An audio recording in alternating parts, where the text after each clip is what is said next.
Good morning everyone. My name is Next Fidos. I study in class 4th. Today our presentation on save natural resources. Resources are the God-gifted thing. We use resources in our daily life to make things in our life. For example, to prepare a meal, we need food, water, utensil, and a Good morning everyone, my name is Samia Kosar, I am from class 4. Today is my poster presentation on conservation of water. You all know water is natural resources. Without water there is no life.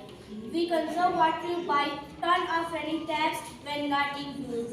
Get leaking taps and pipes repaired. Don't keep the taps while brushing your teeth. Use bucket to save water while washing. Save water, save life. No water, no life. Save water, save us. Save water, save us. Save yourself, save water. Today's rainwater is tomorrow life saver.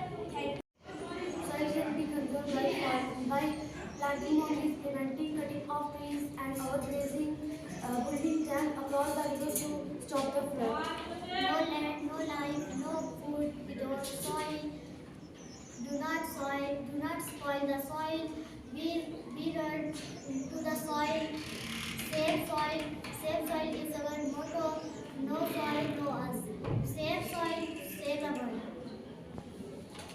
Tree is also a natural resource. Save trees, save life. Go green, go healthy. Do not cut tree, do not cut life. Save tree, save nature. Saving a tree is our duty.